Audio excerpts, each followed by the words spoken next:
So if you would like to order me, It's like, right. I'm a cash buyer, but I don't have a car. Yeah, that sounds a little suspicious.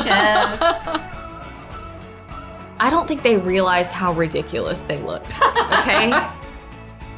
Hi, y'all. Welcome to Hustle Humbly. It's Alyssa and Katie, and we are two top producing realtors in the Baton Rouge market. We work for two different companies where we should be competitors, but we have chosen community over competition. The goal of our podcast is to encourage you to find your own way in business. So stop comparing yourself and start embracing your strengths. All right. Hi, Alyssa. Hey, Katie. It's episode number 112. Safety. Safety first. Safety first. We had two previous safety episodes, number 6 and 7. Mm-hmm. They are very impactful. They're probably the most impactful episodes we've ever had as far as life or death. Yeah, I mean, we both Literally. cried. A lot of tears. It will definitely open your eyes if you're not aware of what can happen in this field. Right. And it'll just give you some solid tips. I would definitely not listen to episode 6 with any children in your car. Yeah. And there is a warning at the beginning. Yes. Because it does get pretty detailed. Okay. September is Realtor Safety Correct. Month. So that is why we wanted to retouch on safety because we haven't since those episodes. It's definitely time. And it's hugely important. Mm-hmm. It's probably, something that realtors don't talk enough about. Right. So we're hitting safety before the end of September. But before we launch into safety, I feel like I need news music. Oh, yeah. Like beep-a-deep-a-deep-a-deep beep. Some kind of news music. The flip report. The flip report. Let's hear about now the flip report. I have questions. Okay. So you have this, you're prepared to do this partially because we're recording 2 episodes, yes. right? So I might have to delegate you. Okay, perfect. And you might have to save some questions. Right. Everyone is fully aware we batch record. So we're doing 2 have to episodes. split up your today. report into 2 episodes. Yes. Okay, so tell us what's the latest at the flip. Okay, so last we left off, I was meeting the contractor there. I had just closed. Mm-hmm. I had already obviously met him at the house. Okay. Before you closed. Yeah, and I wanted to share what that process looked like. Okay. So I think it's very important to get estimates and numbers in writing.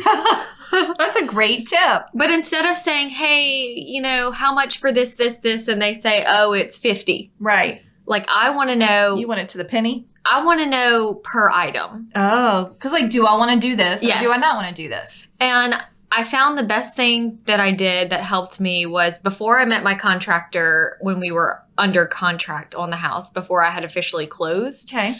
I got my Excel spreadsheet open and I wrote down all the things I wanted to do. Okay. And I looked at it every couple hours during the day, and Okay. we just hardware, Put that on there. put that on there. Yeah. If I have to buy a lockbox to Right. put on the door, it's all I'm part of it. putting it on well, there. It's a carrying cost. yes, Okay. anything. I don't care how much it is. If it is a cost related You're to like the gas house for me to drive over. Yeah, right. It's costing me. I want to write it off. Okay. It's going to affect how much I have to pay in taxes. Fair. But also, it helps eliminate as many surprises as possible. Okay. And then I have a line item for surprises. I'm so glad you're starting with this because all of my questions were like, I love a Fixer Upper or one of these, flip show. Back in the day, Flip This House was big on TV. Yeah. I love that. The one they did in South Carolina, I loved. And it was just so interesting because they always tell you, we bought the house for this. Our budget is this. Yes. This is what we ended up spending. And then at the end, this is what we're listing for and this is what we sell for. So there's a whole series of numbers we need. Yes. Will you share with us the numbers right as it stands in the beginning? So Yes. purchase price, what your budget is now, and what you think it is going to eventually sell for. Sure. So I bought the house for $140,000. Okay. I have a budget of $70,000. Okay. That includes surprises. All right. So we're at 210. 210 Okay. is what I hope to be In it. Yes. I don't know if I'm going to list it for like $275. Okay. $269,900. Okay. It's only a 2-bedroom. Oh, right. So that's the only There's thing. a limitation There there. is a limitation because it's a 2-bedroom. Got it. Because it's a decent size It's house. it's a big 2-bedroom. Most Yeah. 2-bedrooms are like 1,300, 1,400 square feet. This is over 2,000. So, So I'm just kind of seeing how I feel Right. and how the market is doing When on you're how done. much I could push it. Okay. All right, so tell us the line item for surprises, because that's what you were at. 10%. 10% for surprise. Mm-hmm. I like a big cushion. You're like, what happens if you don't have a surprise? Then you just make more money at the end. Okay, I'm like, or will you fancy up the kitchen more? Or you'll just be like, no. Well, it'll probably be too late at that point. Okay. To change anything. But Okay. maybe I could do a little more on the outside or... All right, well, here's a question. You don't stage. I mean, I don't stage. it's a vacant yeah. house. Okay. Now, I don't stage with furniture, but I might stage with some things in the kitchen. Little and some, tchotchke. Yes. Things in Okay. the bathrooms. Right. I do that for my listings. Yeah. So this go round, I was planning on doing that. But Okay. that doesn't cost me anything because it's my You stuff. have it in your inventory. But I could look at having like that dining room, the sunroom. But Yeah. I just think it's thousands of dollars and we're not really in a market that needs it. Right. So you could just put it on the market and see. And I feel like the floor plan explains itself. It's Yeah, not like, it's what pretty is clear. this? You're What- like, well, I know. yeah, it's like, well, this is the living room. Yeah. So I went. Yes. Because I feel like I needed to see it with my own eyes. Yes. Because first of all, I find this all fascinating and I love home renovations, but also I want to be like, when we're talking about it on the Yes, you report, wanna know what we're I talking need to about. know what we're talking about. Mhm. So it is a really cute house, really nice tree. If anyone wants to go to our Instagram, they can see you hugging the beautiful tree in the yard. And it is a nice floor plan that makes sense. It is a very mid-century modern vibe. Yes. Like when you open the front door, even the door itself is a very mid-century modern vibe. With Yes. like those paneled glass or whatever. Mhm. There's this cabinetry and what we're going to call I'm doing my air quotes, foyer Yes. that runs along the right inside the door. And I'm like, you're going to leave this, right? And you're like, I don't know. And then Whitney was like, no, you got to take this out. And I'm like, I don't know. It's kind of cool. So you know what was kind of funny was that before y'all, so I met Katie, Whitney, my assistant, and my sister Mallory there all at one time.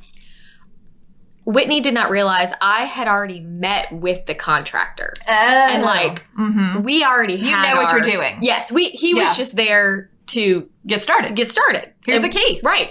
Move. So when we were walking through and I was saying, oh, we're going to do this and we're going to do this, she was like, shouldn't he be writing this down? He's or, like, you he know? already knows what he's doing. I'm like, but that's why, like, when I was getting overwhelmed by the suggestions because I'm Like, like, I don't- we already have a plan. we know what we're doing. We're already we're not taking down this wall. We're not doing no.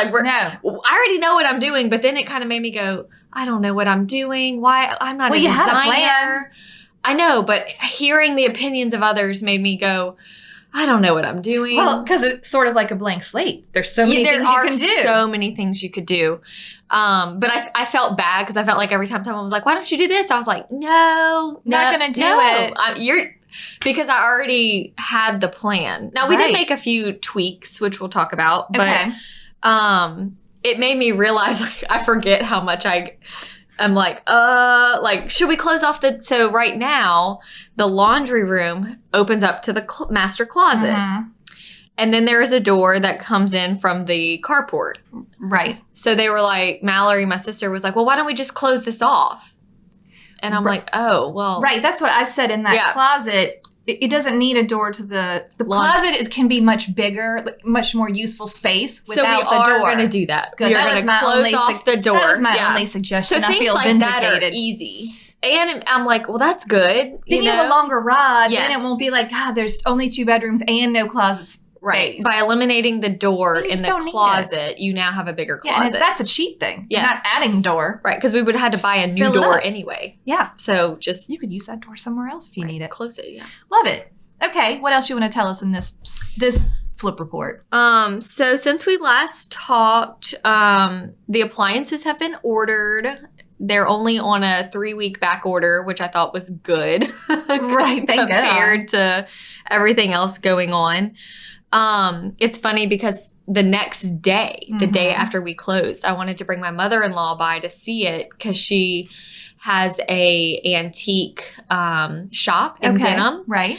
And she just likes vintage things. Yeah. So I wanted her to see it. You're I wanted her to see the yellow vintage, kitchen. Well, it was gone. You're like, oh, he's so effective. Yes, the next day. So I brought her, but it was fun. I picked her up. Normally, I only see her when I have my kids and they were in school. I picked her up and we went and got coffee at Brouhaha first. So that's what I love about this house too, is that within a 1 mile radius, restaurants, coffee shops, legitimately pizza walking places, distance. you can walk anywhere. And every time I go there, I'm like, I'm just going to pretend like I live here for a little bit. I think that's a great idea. But back to the spreadsheet.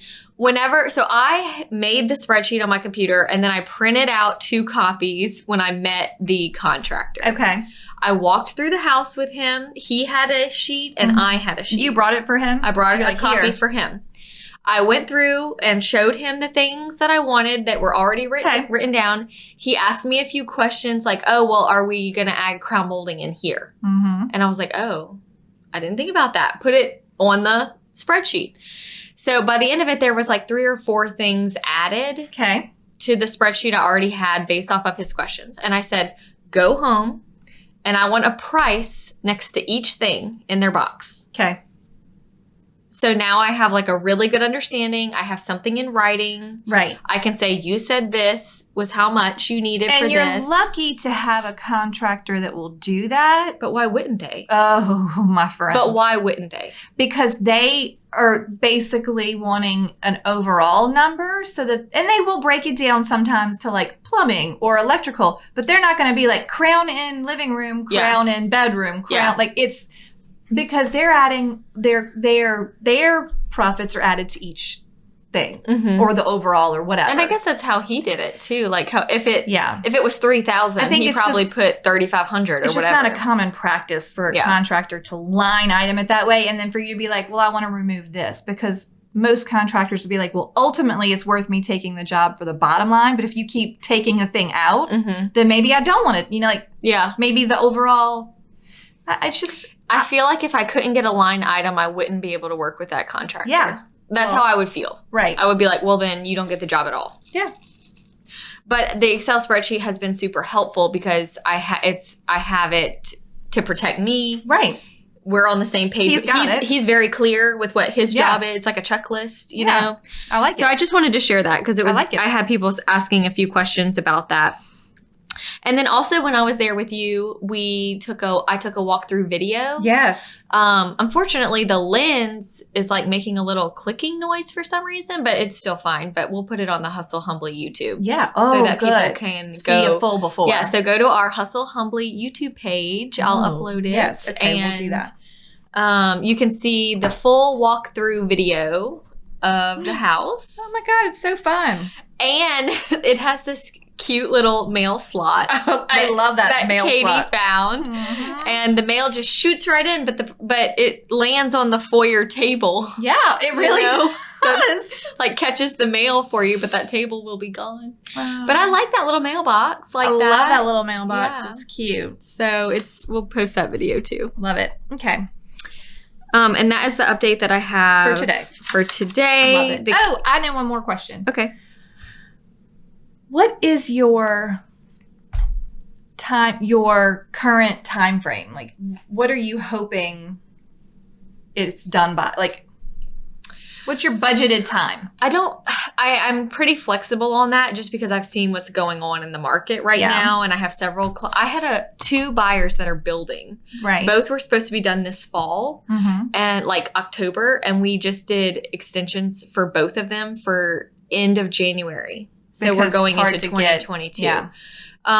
My contractor hasn't shared that there would be anything. I mean, the windows are 12 weeks. So but you ordered those while you were under contract. Yeah, so 2 more months and I should have windows. Okay. But so I'm hoping by Happy New Year I won't own this house anymore. Okay, great. For tax purposes, ideally, do you want to sell it in this year or would you prefer to sell it? It doesn't matter. I'll owe the same. Okay. Whether it's this year or next year. Okay. So I love it. Yeah. Okay. Thank you for The flip report. The flip report. So good. Okay. Moving back to safety. Okay. I have many stories to share. Before we share, I have a reason. I found the reason as to why our job is so dangerous. Let's hear it. This was from the National Association of Realtors article I read. But the biggest thing, and it makes sense as reading it, our job is so dangerous because the majority of the time we work alone with people we don't know and we cannot control the location. Yeah, you have no upper hand at all. On top of that, there is public advertising that says we want to work with anyone, anywhere. And here's my phone number. And here's my phone number. And a picture of me. And a picture of me. So if you would like to order me. It's like, right. It's not funny. No, it's not funny. It's like a dossier of like, here I am. Which realtor would you like? Anywhere. Yeah, go to the company website and scroll by face and see who you want to call. The article said that is actually how they do it. They go to the website. They just find the picture and the phone number, and they just tell them where to meet them. Easy as pie. It's really it's too simple. It is way too simple. And the scarcity mindset of an agent is what allows that to continue happening. Yes. You don't have buyer rules. You don't require any, a copy of the license or a pre-approval letter or, an in-person buyer consult at your office. Now, this is why I'm against the freebie. I know. Because if it's someone that is actually trying to hurt you or kidnap you, it is only one meeting, typically, usually. In that article, it said 46% of offices do not have a safety procedure. So I would like to put that back onto the brokers. I do feel like, I get it. We're an independent contractor. You're basically an entrepreneur running your own business, and that's the draw of being in real estate, right? Mm-hmm. But your broker, I feel like, should have a responsibility to keep you alive as best they can. Right. So, hey, welcome to XYZ Real Estate. This is our safety video. This is what we do at the office. You can always have your new buyers come here, and we will scan and copy their license, and we will do whatever our procedure is and facilitate this for you. And they don't give you the script that says, my broker requires me to have you meet me the first time at my office for safety. Sure. We will take a picture of your driver's license and your license plate, and then we can go do showings. Perfect. Very professional, too. I feel like it just looks very like, this is the process. This is the way if you say it with confidence and you believe it to be a non-negotiable, they will too. Yes. They'll just be like, okay, well, that's what we do. Mm-hmm. I mean, like, no, if I rent a car, I have to give you my license and my insurance. And it's just not, we're going to go out. My last office, they did not have any of that. I mean, I think that my broker was, she told us about safety. It wasn't that she was hiding that. But to have an actual procedure. Right, that I would just lean on and be like, I didn't have to create the procedure. I just had to implement what they are already doing. Right? That's just easier. Well, there was one story, again, not funny, of an agent in our office who met a client at the office. Okay, great. Client leaves his car at office and gets in her car to go on these showings. While they're gone, I don't know what happened, if someone just walked by the car in the parking lot or something triggered the incident, but basically the guy had like a weapon in his car in plain view, some other like very frightening and concerning things going on in his car to where they were like trying to get her to come back and get him out of the car. Like it was just, and I think either he was a walk-in or it was not someone she knew. Right. It was, and everyone was worried, that she would be harmed in some way. Yeah. So even when they come to the office, you don't know what's going to happen. Right. But at least people saw and now are aware. Right. Because of that. It did its job. Now, I don't put people in my car. No, never. No, never. And I don't care what someone says to me. It is. Do you want to ride together? No, that's okay. Also, back in the day when gas was, I don't even know if you were an agent at this point, when gas was expensive, and I didn't want people wasting my time, one of the points of them having to follow me is if you don't want to pay for the gas to drive all over creation to a bunch of houses you don't really love, I don't either. Like, we're not going to spend my gas going to places that maybe you don't love, but if you have to commit to it, suddenly it's like, maybe. But for safety's sake and for liability, if you're in an accident, all that stuff. Some people habitually put clients in their car. I have done it 1 or 2 times with an out-of-state client, a single lady with a kid, it's very rare. I haven't done it in years, and I didn't do it as a common practice. Yeah. It's strange to me. So 2021, people still put people in their car. That's interesting. This past weekend, an agent made an appointment for my listing and then canceled it a few hours later. And I said, hey, did something happen? Blah, blah, blah. And she sent me a message that said, listen, the buyer is cash buyer, good buyer. They're still going to see the property, but they don't have access to transportation right now. And they wanted to get in my car and I will not allow it. Good for her, though. And she stood her guns and the buyer went with another agent. I'm a cash buyer, but I don't have a car. Yeah, that sounds a little suspicious. Right? And maybe just her intuition said, no. Right. But she basically, she said, I'm sorry. There. I said, don't be sorry. Keep to your safety procedure. Right. If that's the rule, that's the rule. The house will sell and, it's not worth your safety. Right. Okay. What else? The National Association of Realtors said last year, 23% of realtors experienced an unsafe personal situation at work. Do you wonder how many? 23%. That's a lot, but I bet it's higher and they didn't realize they were in a dangerous situation. For sure. Do you know what I mean? It's obvious when it's obvious, but you don't know how close you were. Right.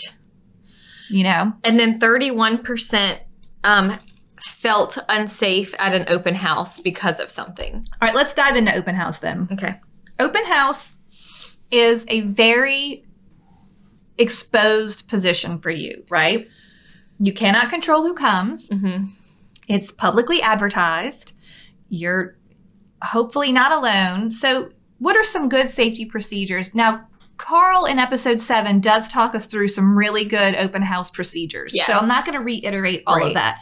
But some of the things that I would say is if you can bring someone with you, a newer agent, all those new agents that want to shadow somebody or want to learn, I promise they're out there. Mm-hmm. Take one with you to the open house so that you're not alone. Be aware of the exits. Never end up in a room that you can't get out of. Mm-hmm. There's a lot of things you can do. What do? And you do a lot of open house. Mm-hmm. I haven't really since COVID. Yeah. I'm kind of rusty. Right. Okay. Pre-COVID, what was your safety? Did you have safety protocol? But of course, just letting everyone know where I am. I know not to go into a room first. Always stay between the person and the door. And I think about open house too. I felt like if someone was coming to kidnap me there, it's open to the public. So at any moment, somebody else could come in. I think the scariest part is the end of the open house. Yes. I think that is the most vulnerable position. In a vacant house. Yes. In a furnished house, an occupied house, let's assume the seller is coming back, home, right? Yeah. But in a vacant house, mm-hmm. I think asking them to sign in, keeping the conversation going, mm-hmm. asking the right questions to get a feel for the person, giving them their space while they walk through the home. Yeah. So I have a safety talk with my sellers at the pre-listing appointment typically, or the mm-hmm. listing appointment. Yeah. When they ask me questions about what I'm going to do for them. Mm-hmm. If they bring up open house, and it maybe sometimes depends on where their house is, the situation, is it vacant, is it lit?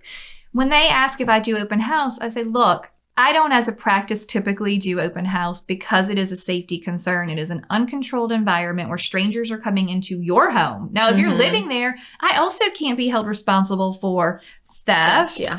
or, what if they unlock a window while they're come here? Back later. Or bad people have a plan usually. So they come with 2 people and maybe you're talking to one and the other one's doing something sketchy, mm-hmm. in another room. So I always tell them, and sometimes I'm just like, hey, do you really want something bad to happen to me in your home? Mm-hmm. And they're like, no, I don't. I'm like, your house is not typically going to sell at an open house. Mm-hmm. Anyone that's qualified as a buyer can find it on the internet. They can find an agent, or I'm happy to vet them and show them, but they don't need to come to an open house for you to sell your house. Right. But I do give safety befores and afters. We actually, our Hustle Humbly. Yeah, I was going to say our open house- templates has a checklist of things to that they for as the sellers to do. Yeah, you need to do before remove your prescription meds and your jewelry and your small electronics and your weapons. Like anything that could be stolen, you should probably pick up and take with you during the open house. But the after is just as important. Go check all your doors and windows. Make sure that there isn't something left unsecure. I had an open house one time at a house that was about $650,000. Okay. And this young, literally a boy and a girl came through. They were probably 17 or 18. Okay. And they were kind of dressed up. I don't think they realized how ridiculous they looked. Okay. But they come in and they're like, oh, well, we're moving here for this construction company I own. And we're also looking in this subdivision down the way, which was like a multi-million-dollar subdivision. My word. And I just wanted to say, I know you're lying. Like, I'm no dummy. I know that you're lying. But I was kind of like amused by it. But then I was also like, I mean, there are two of them. Right. And there is just one of me. Right. And nobody else is here right now. Right. And they just kept telling me this story. And I immediately knew this is not right. They are not good people. Something is wrong. I chose not to follow them through the home. So I don't know exactly like what they were doing. They didn't stay long enough in any particular room to make me nervous. Was it an occupied home? It was an occupied home. And I had told my sellers about the checklist and securing all of your medicines and everything. So I don't know if they were like opening and closing cabinets and bathrooms, checking for things. But it just got weirder and weirder, and they left, and I got their license plate. And we also have he had given me a name. I want to say might have even been no, it wasn't his real name. They did sign in with like this fake alias and whatnot. Okay. So I got their license plate and did some stalking. Okay. And found his real name. Okay. And found his Facebook page. And like, he is not from where he said he's from here. You know, he said he was from New York and all this stuff.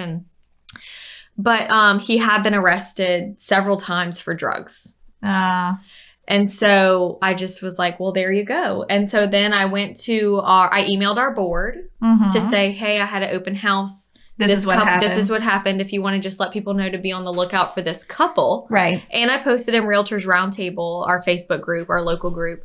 And I even had a few people say they came to my open house too. They had seen them. Yeah. Yes. And so I don't know if they were just trying to feel cool. Like they were kind of getting a high from walking through $1 million homes pretending to be someone else, or if they were actually looking something. To get a high? I don't know. They were looking to get high. Yeah. Not get a high.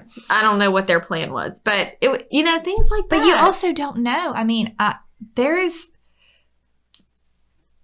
have been people in our market arrested at open houses stealing medication, and they were like, middle-aged mom with kids. Right. Right. Like you just, honestly, you have no clue. Know. So you just got to tell your sellers to be prepared. And I think once you start telling them that, they become more aware that the open house just isn't worth the risk sometimes. Not in today's.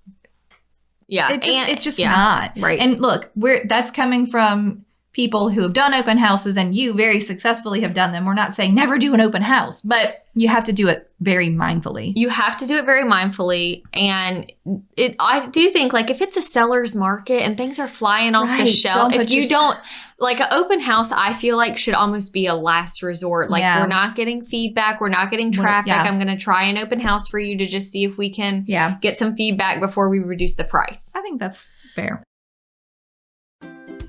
Hello, friends. We are so excited that so many of you are using the template course, and the reviews are just pouring in, letting us know that it has helped your business as much as it has helped our business. Yes, listen to this review. Thank you so much for providing this wealth of information, knowledge, in template form. So far, I've used a handful and received positive feedback like, "This is so professional," or "I really appreciate how organized you are." I mean, can you imagine? Yeah, Your clients it's all are actually there. going to say that. Yes. All right, here's another one. Thank you so much for this. I can't tell you how many times I've started this and how many notebooks of samples and notes I had. I have ADHD and it is super hard to stay focused on getting it done. Having it all in one place is going to make it so nice. That is what we're here for. I know, just look, you don't need to reinvent the wheel. Just use these. Yeah, nice and simple, easy, ready to go, ready for you to put your own logo on, make it sound like you. So head over to hustlehumblypodcast.com/course and check it out. That's right. And you're going to enjoy them. You're going to love them. You're It's gonna going love to it. change your life. Literally fired my assistant. They are the best.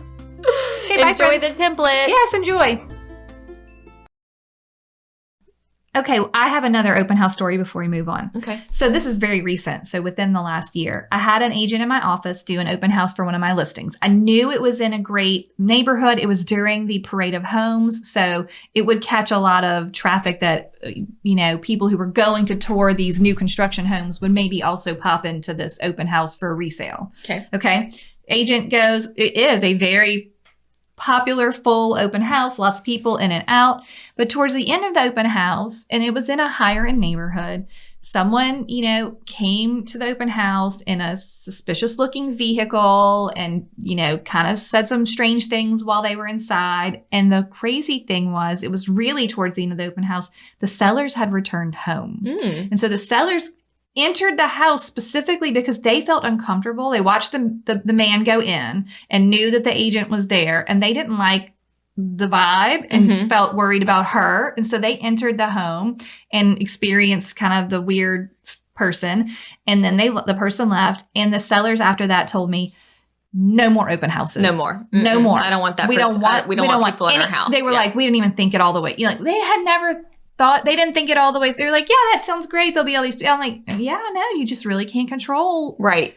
And thank God they came home and who knows? Something bad could have happened, but they came home, and anyway, it's scary. It is scary. Well, last year, 5% of realtors were actually a victim of a crime while working. Whoa. I feel like that is kind of a high number. I mean, I have 100 people in my office. Right. So 5 of them last year could have been part of a crime. 1.5 million realtors. Yeah. 5% is 75,000 people. Wow. Yeah. I mean, that's a lot. It is a lot. It's a lot. And we just want to try and prevent that from happening. So not only, open houses because you are there and they know where you are and how long you're going to be there for and if the house is occupied or not. But also this is, I think, with sign calls, phone duty. Oh, yes. This is why we are anti-Pop-Tart agents. Yeah. And this is why we are always encouraging you to ask those questions. Keep them on the phone as long as you can. Even before you invite them to your office, ask them the questions about, have you talked to anyone about your budget? Are you working with an agent? Where do you live now? How long have you lived there? Are you renting? Where do you work? Oh, that's great. Is that why you like this area? Just casually keep the conversation going. Yep. Because the more you know and the more that you can get them going, the better it would be. Right. You also need to be able to research them Yes. Besides just their pre-approval letter. I mean, God forbid they sent you some kind of, faked document.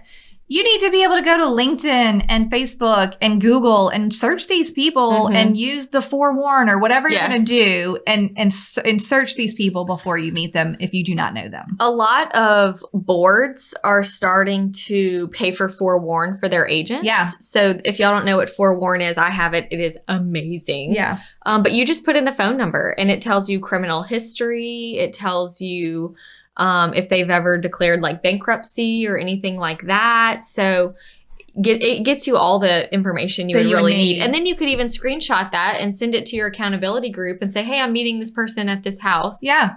So this is where I'm going to be. Yeah, I think letting people know where you are is huge. Also, when we're on phone, even texting issues, scams, people trying to get you to send them a gift card. Oh my gosh. I feel like they really target agents. Yes. I would like to see your listing on the Facebook. I get that one a lot. The Facebook post for this listing, I'm like, I don't have any listing on Facebook right now. So no.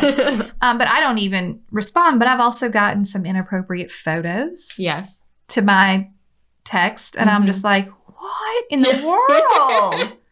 I mean, it is. I know. Because your number is out there. Mm-hmm. It's just out there. Any any criminal, not nice person, they can all find you. Mm-hmm. Okay. We had a local guy who, as far as we know to date, is harmless as far as harming you, but he would pop up every few months. The preacher Yes. in the Facebook group there, everyone would be like, preacher so-and-so's back again. Yep. And he would target super high-end luxury listings, kind of push the issue. I feel like he would even provide like a fake proof of funds. Yep. Get to the showing, maybe even write offers, never be able to provide a deposit, just really strange behavior. And it would, every 6 months or so, he'd do it with a few agents and like target their listing, and then he'd vanish again. And so he was like just looking at houses and like Taking up time, but never really could figure out what the end goal. No one could figure out the end goal. And I think it's just important, like, mental health is something to really think about. Yeah. And some people, that's just their thing. Like, they just want to... Yeah, he just wanted to go look string at the house people along and look at houses and pretend like he's buying. When I had the biggest listing I had, so it was a $2 million listing, I feel like, I don't know if it was preacher, but it could have been very similar. And I had to be there for all showings. And a lot of times people would contact me directly, but mostly they came with their agent. And sometimes they come with their agent, just like you said the other day, and they've never even met before. They're just like, I'm here at this $1 billion listing, and I'm so excited to show it to preacher XYZ. Mm-hmm. And they just did some really strange...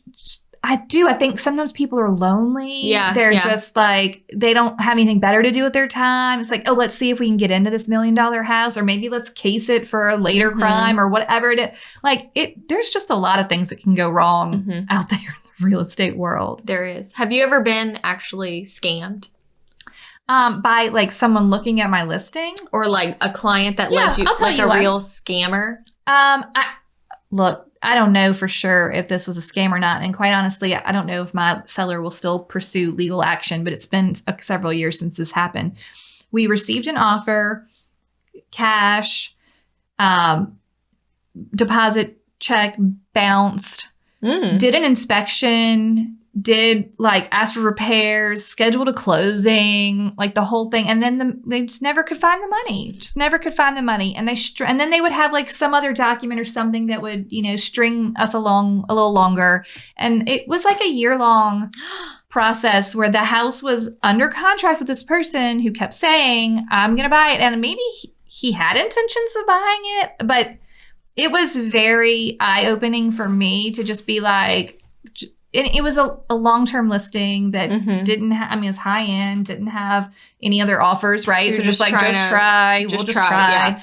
Yeah. But no. If something doesn't feel right, it's not right. I know.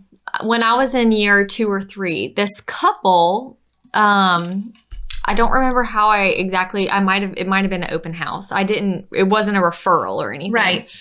But they seemed so nice and they really liked me. And, she kept telling me she owns a consulting business and they need to buy a house and they wanted to look, but they wanted me to sign all these non-disclosure things. And I'm like, okay, first of all, y'all, that's got to be a red flag unless it's like, J-Lo? Yeah. Exactly. Unless it's like someone for sure is a celebrity.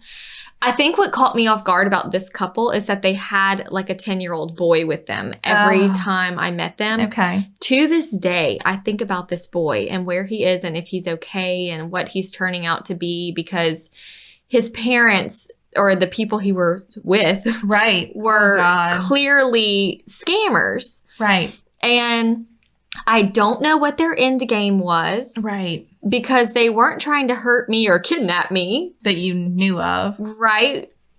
But they didn't. Like, I don't know. They actually made an offer on a house, sent me a proof of funds. Okay. Cash? I was new. Listen. She told me that it was a business line of credit. Cash situation. Okay. So it was basically cash. And she sent me a pre-approval letter that looked legit. I didn't know. Right. Here's the thing, y'all. Just because you have a letter, call the number on the letter. Right. I got the letter. I didn't call and verify anything. I just wrote the offer. I told her I would write the offer as soon as she gave me proof that she could pay cash or whatever the case may be. So I wrote the offer. It got accepted. We had an inspection. Oh, and then you feel terrible. Yeah. And then, but here's what I don't understand. Did they not think we were going to start like there's a close date. So what are you trying to do? Right. You can't just not close. And I started realizing something's not right. They started telling me these weird stories and I started getting the heebie-jeebies. And so I called the number on the pre-approval letter. And it's not a real thing. Like it wasn't a real company. It wasn't a real person. Oh no. And then I started realizing I am getting scammed and they're not getting money from this and they're not kidnapping me. So I don't understand what they're doing. How did it come to closure?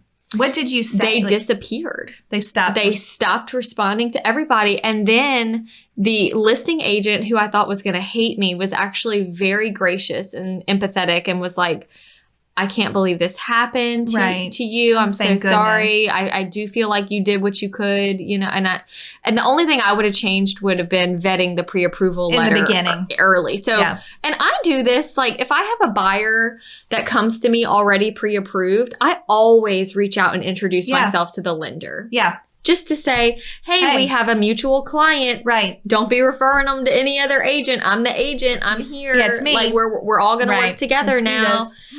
So I would highly recommend doing that if you get pre-approval letter. And it's fine because agents are like, oh no, we can't talk to the lenders. That's privacy. I'm like, no, it's not. All you have to do is say, hey, we have a mutual client. I have the pre-approval letter. I just wanted to make sure that everything looks good. Yeah. I'm not asking you what their credit score is. No. I'm not asking you for their personal information. Right. I want to hear from you that everything looks good. And now you know who I am. Yeah. The end. The end. So we really need to be doing a better job as agents, even if it's a referral from someone else. Yeah. Following up on those pre-approval letters. Here's the script. My broker requires I vet all buyers prior to showings. Yes. The end. And anybody that has a problem with that, there's a problem. There's a problem. Yes. They only have a problem because there is a problem. Mm-hmm. Okay. Are you ready for the story? One of the craziest stories I've ever read. This was also posted. I'm going to read it to y'all. It was posted in our... this happened recently. Within the last... It's been a couple of years. Oh. Okay. So no. I mean, not recent. 3 years ago, maybe. It was posted in our Realtor Roundtable. Okay. So it's happened since Facebook. Okay. It's on Facebook. And it basically said... The post said this. All caps. Listing appointment request caution. I received a duty call requesting a listing appointment. The caller originally requested that I meet him right then and there. Red flag number one. Pop-Tart. I scheduled an appointment for the following day. Upon arrival, he seemed taken off guard that I did not show up alone. He said that he was driving in from blank area to meet me. I'm going to just take out the discerning stuff. However, there was no car in the driveway. So he said he was driving in, but there's no car. Okay.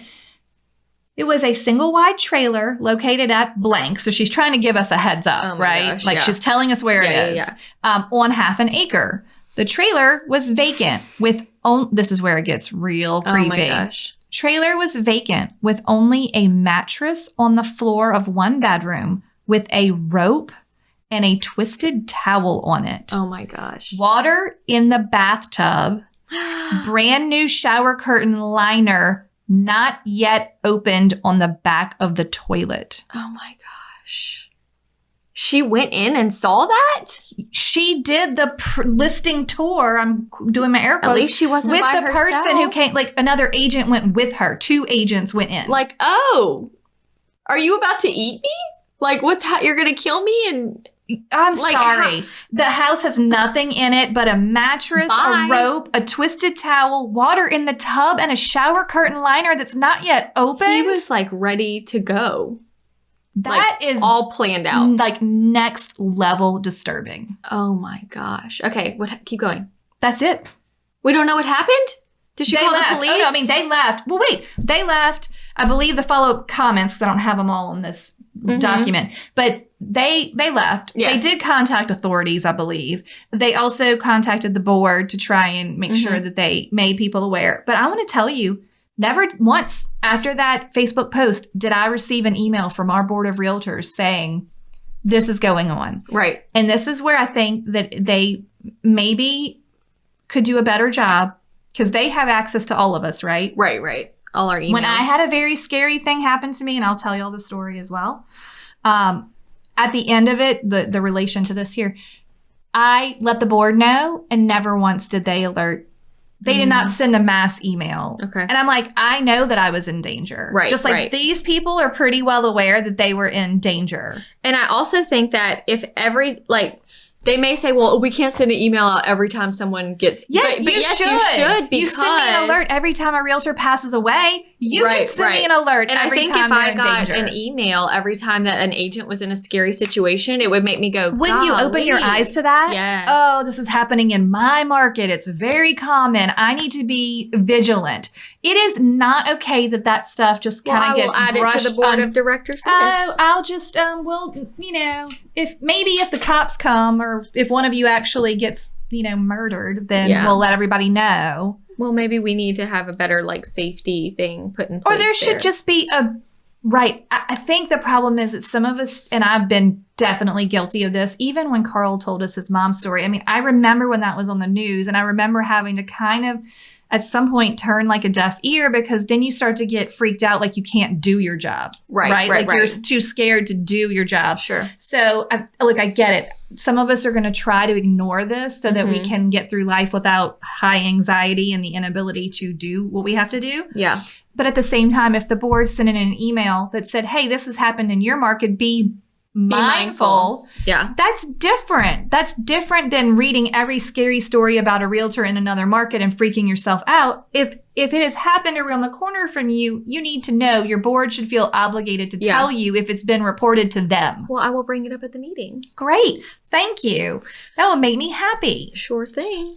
I had an incident one time where I had a family that was in town that was buying a condo for their daughter who was going to go to LSU. Okay.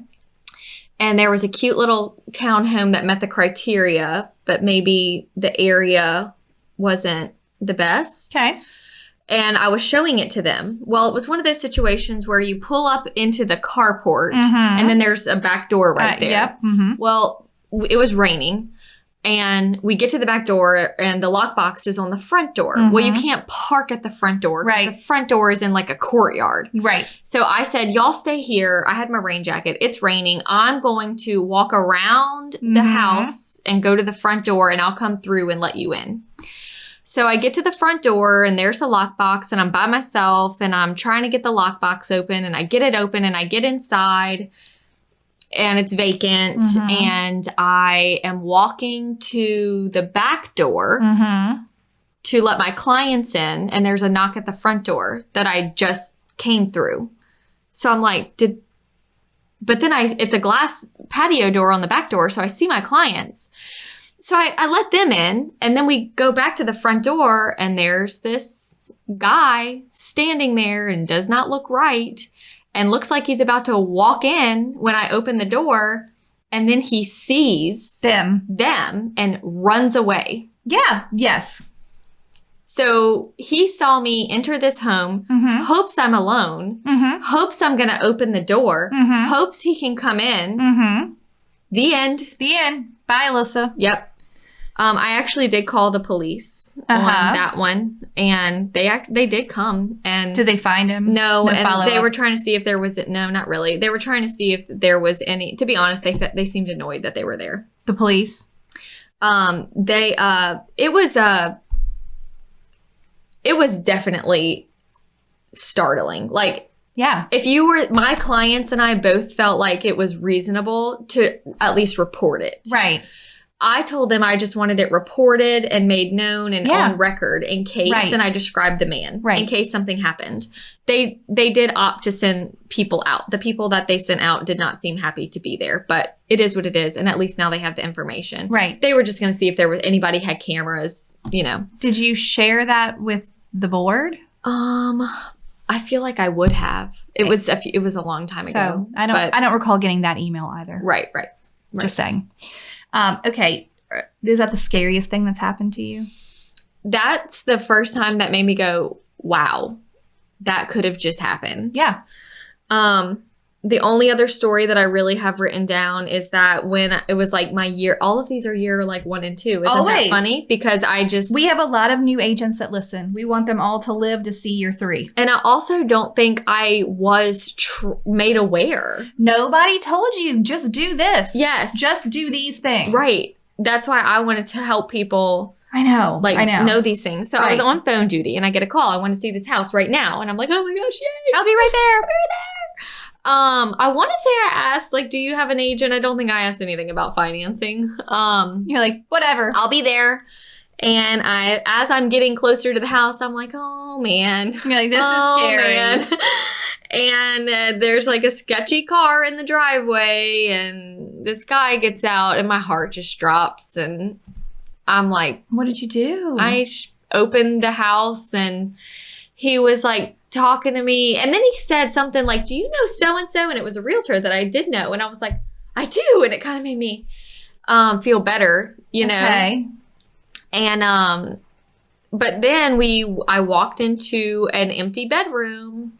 First? Yep. Oh no. And the door shut behind me. And I just was like, oh my God, this is where it happens. This is where it happens. My short-lived career. I turned around and I don't know where it came from because I'm going to tell y'all I am a weenie. But I just had this like voice come out of me and I screamed at him. And I said, open the door. And what did he do? It startled me I'm like, did that come from me? It startled the heck out of him. He literally looked like what? Stunned. And he opened the door and I left. You were like, I didn't lock up. You just you didn't even lock up. I left him there. I left. I called the listing agent. I told him what happened. I did not go back. I said, I left the house unlocked. I'm sorry. The key is here. I'm not going back. I'm not going back.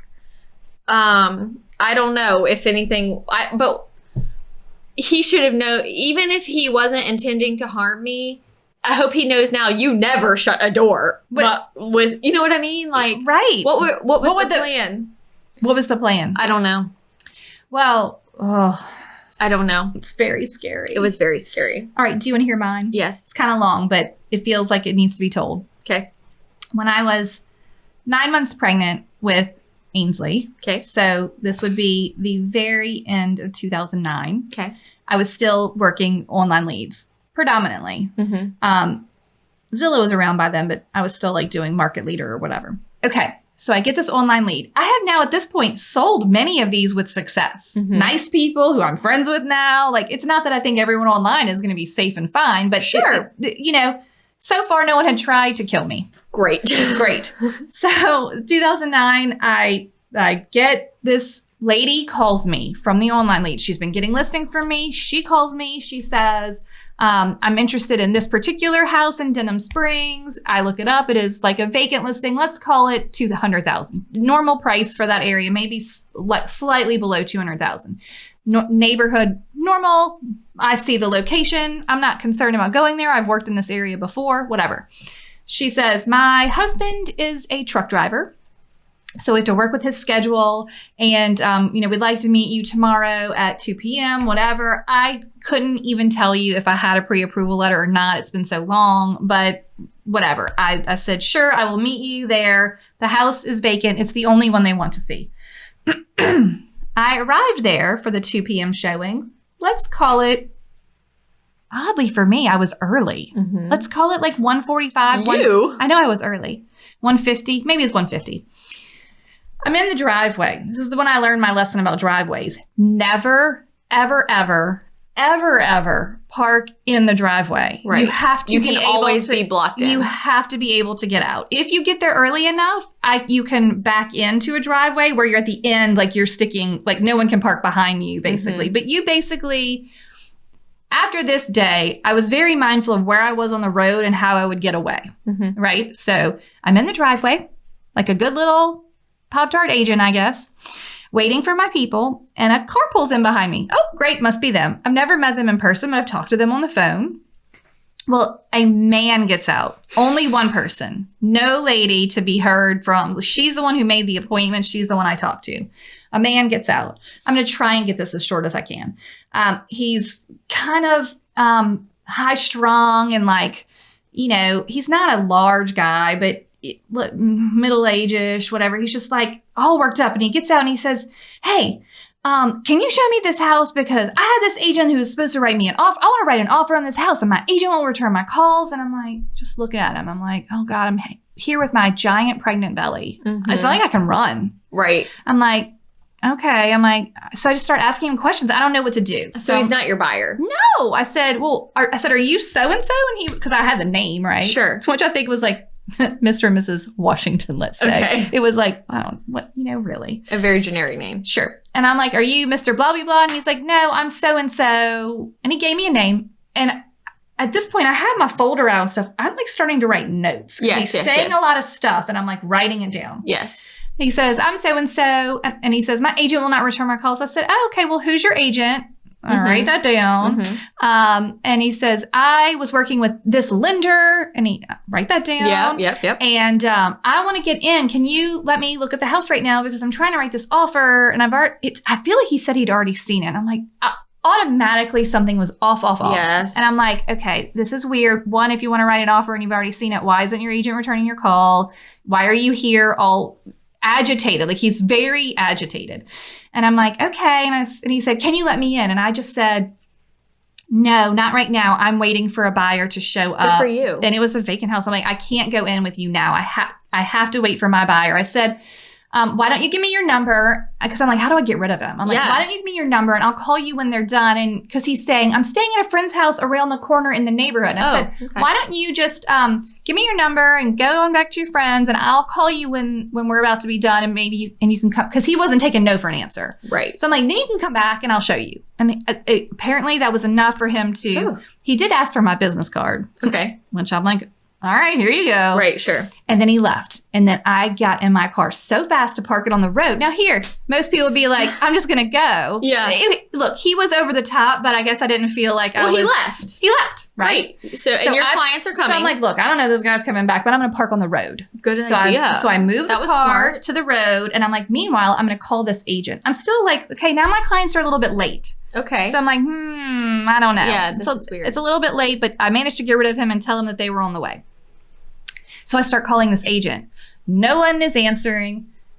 You know, we're going to break in for a second because you hear it's raining. Do you remember when Carl told the story? It rained so hard. I was just thinking exactly that. the same. Like the ambiance. It's like it's dark and stormy outside, and we're telling scary stories. Yeah, it's very much like that. Okay, carrying on. Okay. So I'm on the road. I start calling the agent.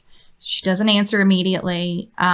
Like I leave a message or something, and then I try to reach my client, no response. The time is wearing on a little bit, and I see the guy. He parks so it's been 5 minutes. Let's just say it's 5 or 10 minutes. Okay. He does leave for a bit.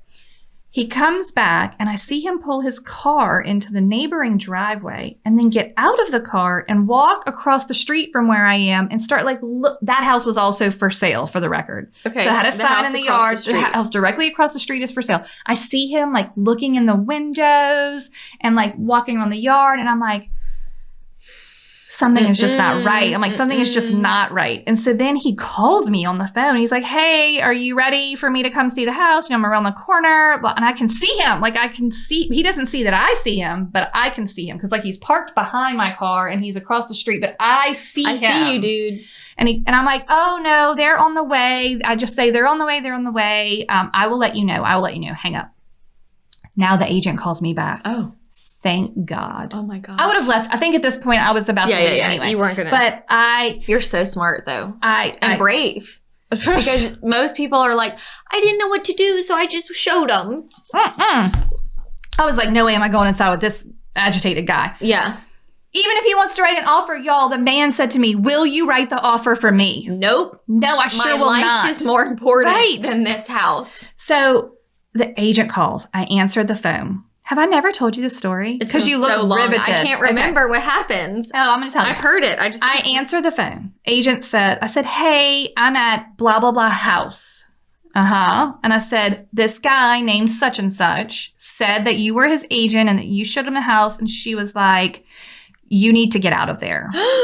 And I'm in the car. So I just start driving while she's talking. So I just drive away. Okay. Because my people never showed up. You need to get out of there. You need to get out of there. And I'm like, okay. She said, I showed it to him yesterday, let's say. The same thing happened to her. She went to the house to show Mr. and Mrs. XYZ. Same name? I don't think it was. But nobody showed up. Okay. He showed up. Okay. She said, I'm waiting for my clients. But where she went wrong is she said, okay, I'll take you inside. Oh, no. And he said, can you show me? I'd like to see this house. And she's like, sure. And they go in. Well, I guess maybe her spidey sense or intuition, something, she, air quotes, accidentally set off the alarm when she was putting in the alarm thing. Mm-hmm. She didn't, honestly, she said it like that. She said, I accidentally set off the alarm. But I think, anyway. You're nervous. And she set off the alarm while they're trying to get into this house with this strange man. She set off the alarm and he looked at her and he went, the police are coming, and ran out and drove away. Oh my gosh. But he had gotten her card or something before he left. He started to call her every 15 minutes. It had been a day or two for like 24 to 48 hours. So much so that even though the situation happened and she was concerned, he was then harassing her, and she had contacted the police. She basically tells me there's an open file with this detective. You can call and tell them what just happened. He was targeting this specific house. Maybe because he did live around the corner, I don't know. But he was targeting this house. Mm-hmm. So the same thing happened. She says, I have this detective you can call. He's still calling me now. I don't know how to get him to stop. He's harassing me. He had gone into his lender's office, so the name of the lender, and had yelled at the lender. Had basically gone in and confronted the lender in the lender's office. He was mentally unwell, potentially a criminal, definitely looking to do something very bad. Mm-hmm. She had scared him off with the alarm. I never went in the house. And I called the detective and gave my story, and then I sent it to the board. Never was a email distributed to, I don't think I was really on Facebook at that time, so the Realtor Roundtable didn't exist. Yeah. But then he started to call me. So I mean, this is his pattern. Then he started to call me every 15 minutes, and I knew what she had told me. So I answered the third or whatever call, and I was like, he was like, what about, did the buyers leave? Blah, blah, blah. And I'm like, oh, I'm sorry. I had to go to my next appointment, not able to help you. He's like, well, I'd like to schedule to go back. When can we go? And I'm like, I said, I'm sorry, I'm not taking new clients. He said, but you were meeting those clients. And I said, oh, I understand, but I was already working with them. And as you saw, I'm about to have a baby. So I can't take any new clients right now. I'm very sorry, goodbye. And I guess that was enough to get him off of me. Yeah. And he never called again. Wow. But obviously some lady is calling to set up an appointment. She was in on it. Yes, someone was in on it. There was at least a lady involved, whether they were going to steal my purse or murder me or what. I don't know what was going to happen. Like, Katie, think about how many stories we've told today that are just from us. Mm-hmm.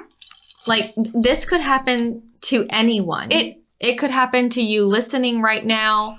And no matter how important you think the sale is, you really need to think about your family. Are you conducting business in a professional manner? Right. Do you have business practices in place?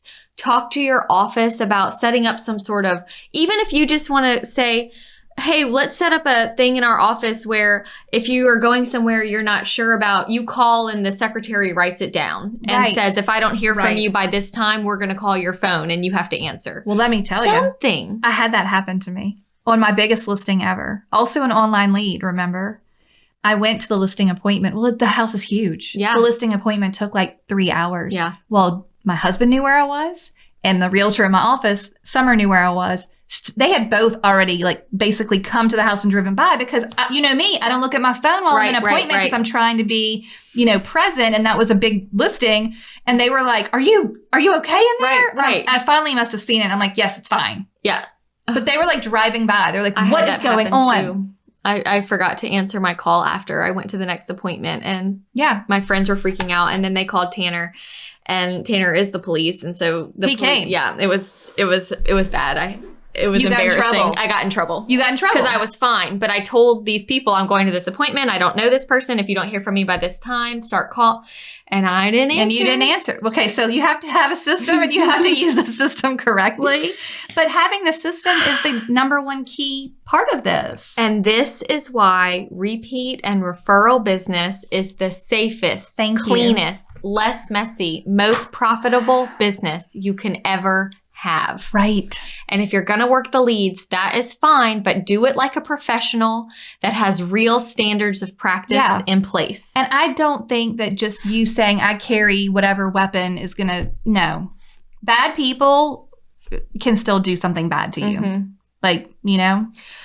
I think we should change up our toast today. Oh, great. Let's. I think we should toast to Carl. I love Carl. Carl Carter. I know. We really became friends with him when we interviewed him. Right. He's just like, his mission is keeping y'all alive. Keeping you alive, keeping you aware, keeping you safe, while keeping a smile on his face about it. You know, his mother, Beverly Carter, was killed on the job by a couple. Yep. And you need to go re-listen to his story. Go follow him on Instagram. Follow him on Facebook. He started a foundation called the Beverly Carter Foundation. I think he still will come teach at your board. He'll come teach. You can donate to his nonprofit. Maybe just go check out his stuff today, and that's going to be who we toast to. We're going to toast to Carl. Yes. Thank you for continuing to keep our eyes open. Gotta keep your eyes open. And, you know, doing it well. Yeah. So cheers, Carl. Cheers, Carl. Love ya. Okay, bye, friends. Stay safe out there. Stay safe. Thank you so much for tuning in to the Hustle Humbly podcast. Let us know who we should toast to for the next episode. Be sure to follow us on Facebook and Instagram at Hustle Humbly Podcast. If you have an episode, topic, or question, please email us at hustlehumblypodcast@gmail.com. Be sure to subscribe to the podcast and leave a review. See you next week. Bye. This is the good life. Oh, we're recording again. Oh, I see. You're being recorded now. Great. At the end, Jay. At the end, wait, is this GoPro on? He said it was. Okay, great. At the end of, I'm trying to think of what a recent episode, he did B-roll on YouTube after the show. I mean, like after the credits, after the thing comes up. He put in outtakes at the end. In the YouTube. Okay. It is literally you and I preparing for the next one. Like, well, what do you think? Okay, and then you're like, hold on, I need to check my teeth. And then I check my teeth, and I'm like, I didn't even know it was there. And then this girl commented and said, "Did you mean to keep rolling afterwards? I mean, I love it." And I was like, Did he? That's my husband. Clearly, it was on purpose. Jay. We just need to make sure it's always checked. Right. Hey, can you come here for a sec? Did you intentionally leave the outtakes at the end of a recent episode on YouTube? Possibly. Where we're like checking our teeth and stuff? Oh, maybe not. Because what if? We have been talking about something.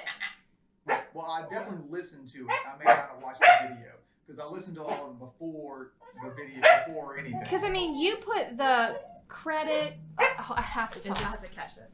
Oh. Okay, but. All right, take Let's it talk through. about it after this dog is going and shit. This the last one? Well, the listeners, the watchers liked it. They did. Yeah.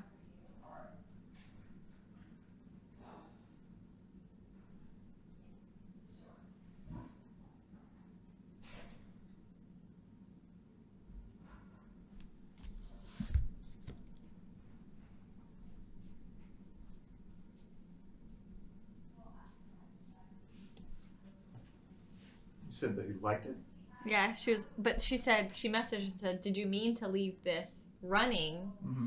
I mean, I like it, like seeing y'all like just talk and brainstorm, but was it an accident? No, I mean, if it's at the end, I did it on purpose for sure. Yeah. Probably thought it was funny. I mean, I don't care. Sometimes there's as long as we're not talking about like people. Yeah. Those I definitely cut out. Did you tell him to check the B-roll? Yeah. I mean, I watched the whole thing because when she said that, I'm like, oh God, what did we say? What did we do? It was fine. I am ready for safety. Okay, I have notes in the, I had safety notes in our spreadsheet, so I'm just going to make sure we cover them all. Okay. Hold, please. Oh, I have a closing that was supposed to happen tomorrow, and she's like, I don't know, maybe next Friday. And I'm Why? Because the appraisal was 5 business days late, and I'm like, what the hell is wrong with appraisers right now? This is like common, but you know who it's not common with? Assurance, because they don't use an AMC. They go straight to the appraiser. Which is good. Yeah, right? This is not I don't- assurance. I don't need, no. Okay. This is parish lending. I don't need a middleman. Like, if I don't have to have the middleman, I'm all for taking that out. Okay, let's find this one.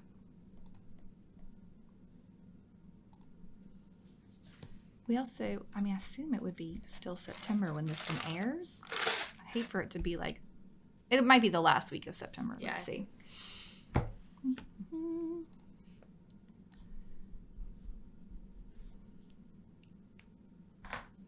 Are you busy right now?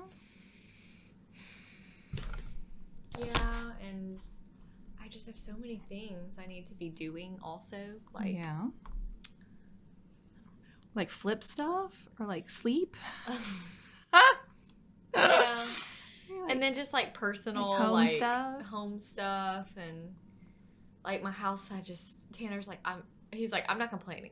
I'm just not used to, like, It's like dirty.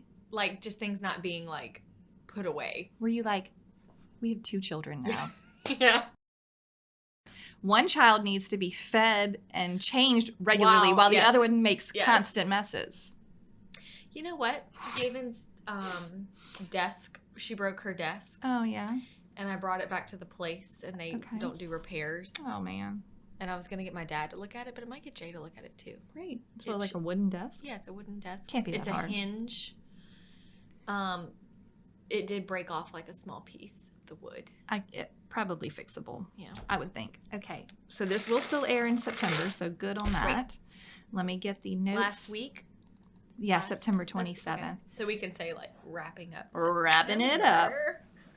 Okay, so let's see, because I know I have notes on safety.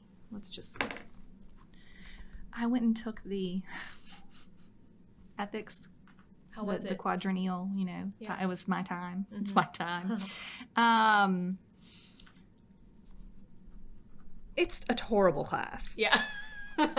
They don't teach you anything about ethics, which desperately needs to be taught. I know. Yeah. And I'm like, you had me for 4 hours and you didn't even scratch the surface of what is and isn't ethical. I wish the CE certified educators got paid more, because I would Right. love to do it, but Well, it's just not actually worth your yeah, time. I mean, and it was towards the last. So instead, you're good. I'm adjusting.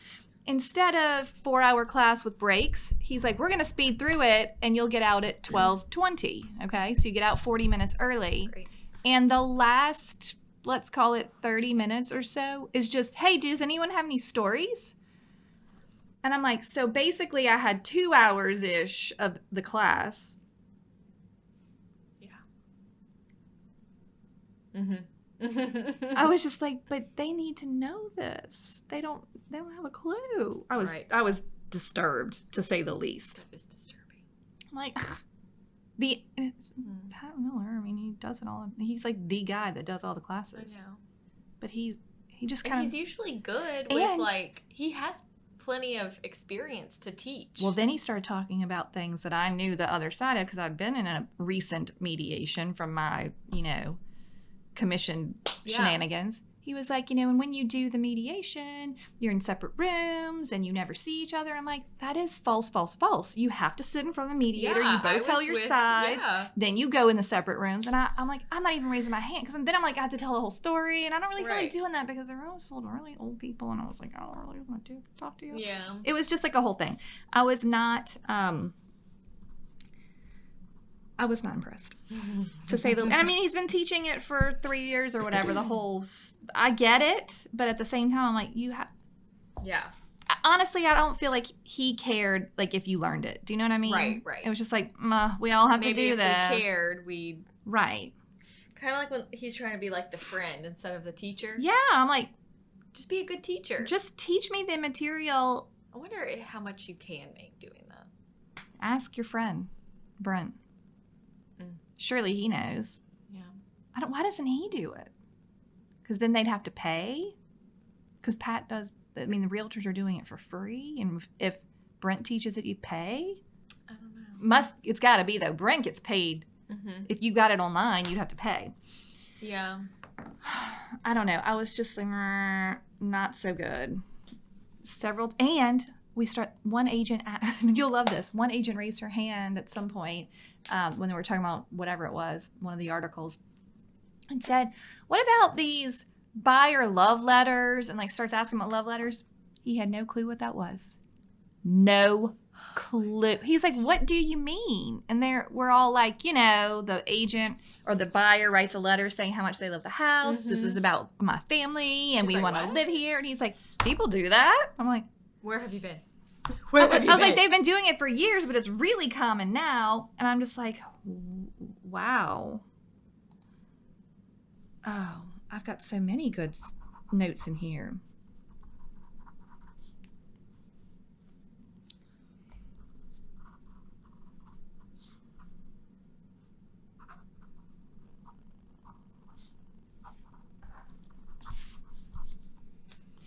Yeah, this is going to be a good one.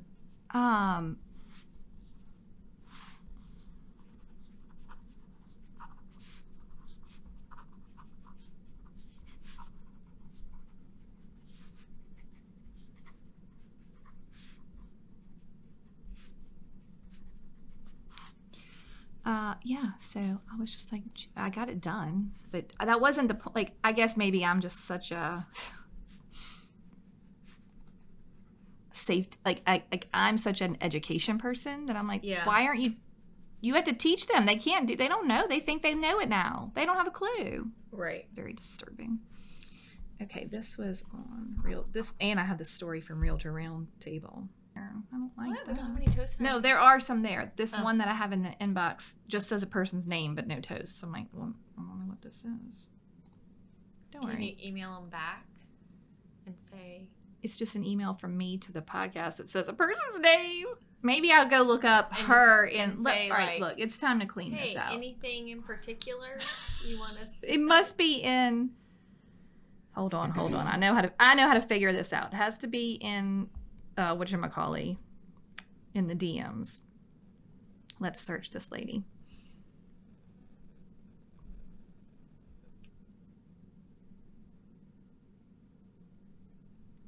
Haven loves writing. Like they're doing letters now. Oh, I love that. And like I got her a book that she's like did into the whole book. I was like, and then she comes home with this worksheet where she's like, Mom, we did the letter A today, and they traced A like 5 times. And you were like, you did the whole book. Did the whole book here. You were like, are you also a 3? Right. Maybe so. Probably. Maybe so. Let's see what this video is. I'm ready. Okay. Me too. Great. I'm going to put some lotion on my hands. I just love your glasses. I like them too. You look very studious. Thank you. Sometimes I wish I needed them. Uh-huh. I wish, because I feel like... You don't wear contacts? Mm-mm. Hmm. I feel like they even help, like, any light. Like, because I do have, like, sensitive eyes, you know? Yeah, because they're blue. And I feel like it just helps. It helps with all the Mm-hmm. light. Okay. So speaking of, let me illuminate you. And I'm going to get my eyelashes done today, so I didn't want to wear any mascara. Okay. So you're like, I'll put on these glasses to jazz up my face. Yeah. Love it. Oh, okay. Are you prepared? Mm-hmm. Love it. Okay. Let's. I think he has us in here doing the thing. Sure does. I feel like we should turn it off and turn it back on. I know. It's been on for like 30 minutes. I know. Great. I like that you put a little lip gloss on. Yeah. And real jazz. Lipsticks. You're looking so jazzy today. All right, let's clap for Jay.